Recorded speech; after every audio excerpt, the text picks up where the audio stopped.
Hello everyone, this is EndgameRS. We'll do another unboxing, another breakdown of the demo. This is Wild Guns Reloaded. This is a kind of a remastered of an old original Super Nintendo game that's actually become quite rare to get a physical copy of nowadays. I actually kind of think I remember playing this long ago when I was a kid, and my dad used to rent copies for us when we were kids, because that was a really big thing back when my dad always would do to come home with a random game, and he rented us. And I believe this was one of those games. I could be completely wrong. I could be mistaken with another game. But Wild Guns and the gameplay of this game sounds very familiar.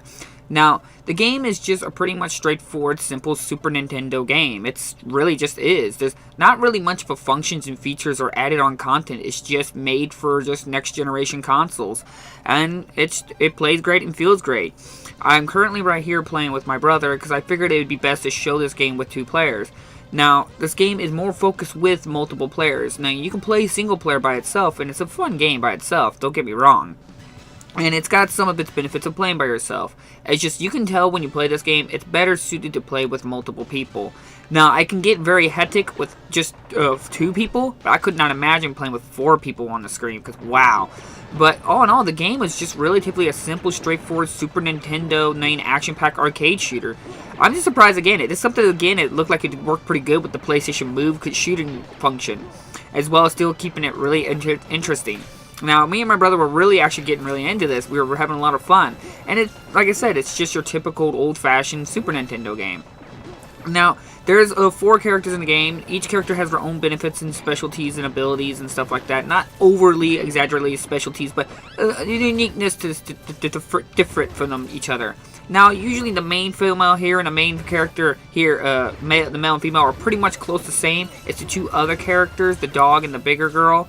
They got their own unique style to them, and I can't care too much for the bigger girl because she usually throws these grenades, and I just can't control it for the life of me. But the dog, I say, is probably the easiest one for starters, or maybe when you're playing with your son or someone younger or someone who's new to gaming like this, because it has like an auto shoot where it helps locks onto the person for you. You can tell it's mostly supposed to be the bullet, which is the dog, is more for people to first start out the controls.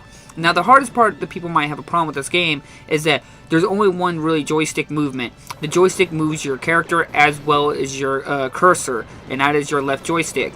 There is no 2 joysticks. Now, some people might have a little hard time, and it is very confusing. At first, you'll get the hang of it, but you can't help but notice that they could have just included a function where you could have had one controller controlled the character, another joystick controlled the crosshairs, like a typical FPS or anything like that. Now, I'm not saying they should change the formula. They could have just left the classic gameplay controllers like they did back in the Super Nintendo, because I'm sure this is how it worked in the Super Nintendo, because they didn't have 2 D-pads, so they had to compensate for that. But, as I said, it's a little confusing at first, and it would have been a little bit more comfortable to have one joystick as move character and one joystick to shoot, and just have the option within the game to be able to put it in the classic controller set mode. Now, I don't understand why they didn't put this feature in there. Like I said, this is a pretty bare-bones remaster. I'm not saying there's anything wrong with that, and it's relatively cheap and easy to get a hold of. Now, the special one you see here with the keychain I got, it's only a limited time sell they're doing that with. So if you want to get one, you better get that now before it becomes unavailable. Moving on to that, if you play on single player mode, you'll be able to continue off where you died. So if you get through a certain point, you can continue off where you restart from the continues. But if you play 2 players, if you lose all your lives, you have to start back off at the original beginning of the game. Quite hectic. It can be kind of hard for that reasons, and you do share lives, so I can only imagine how hard that would be with 4 players. And you know what this giant robot appears up here? When me and my brother were playing this, we were talking about how we were just saying it's how back in the past, games didn't really care, because nowadays all gamers really care about is trying to be as most realistic as possible with the most reasonable scenarios set up that could possibly be. Because think about it, most games a lot of nowadays are really pretty straightforward and pretty strict about being as close to realistic as can. Back in the old Super Nintendo's days, that didn't matter. Look, we're Wild West fighting giant mech robots, and even there's aliens and stuff like that in the thing. And I just love that back in the past. It's there was no caring. It was just let's put a Wild West, robots, aliens. Sounds good. Let's make a game out of it. You can't help appreciate the older times and the older style gaming, because there was none of these limits, and over exaggeration of making everything as realistic as possible.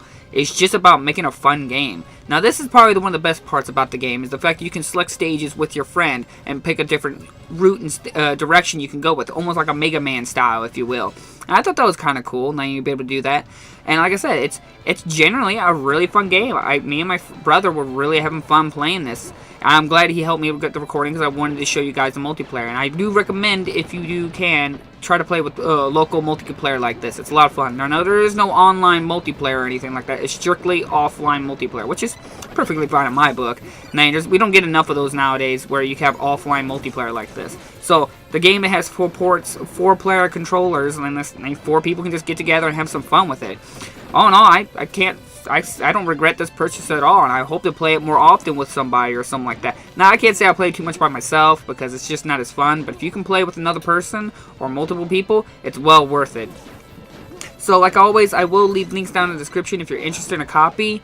And as always, hit that like and subscribe button if you want to see more videos from me. And I thank you all for watching, and I'll see you guys in the next episode. Bye-bye!